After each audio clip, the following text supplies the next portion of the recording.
అంటంలోనే మనకు తగిలిన షాక్ తోటి నరాలకి బలం వస్తుంది, నెర్వెంట్స్ బలోపేతం అవుతాయి.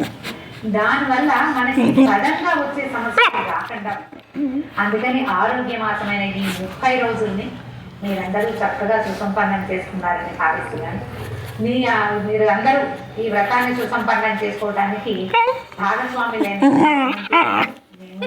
కూడా చరితార్థమైనట్టే. ఎవరెవరు కార్తీక పురాణం విన్నారో వాళ్ళందరినీ శుభాభినందనలు. మీరు ఖచ్చితంగా ఈ కార్తీక మాస వ్రతాన్ని ఆచరించినట్టే భావించాలి.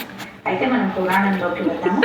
సూత్రప్రోక్తమైన విషయాలన్నీ విన్నటువంటి ఋషులు, ఓ మునిరాజా, రావి చెట్టు ఎందువల్ల అంటనాన్ని జరిగింది, అయినప్పటికీ శనివారం నాడు మాత్రం ఎందుకు పూజలు ఏదని ప్రశ్నించగా సూత మహాముని వాళ్ళని ఇట్లా సమాధానపరిచారట.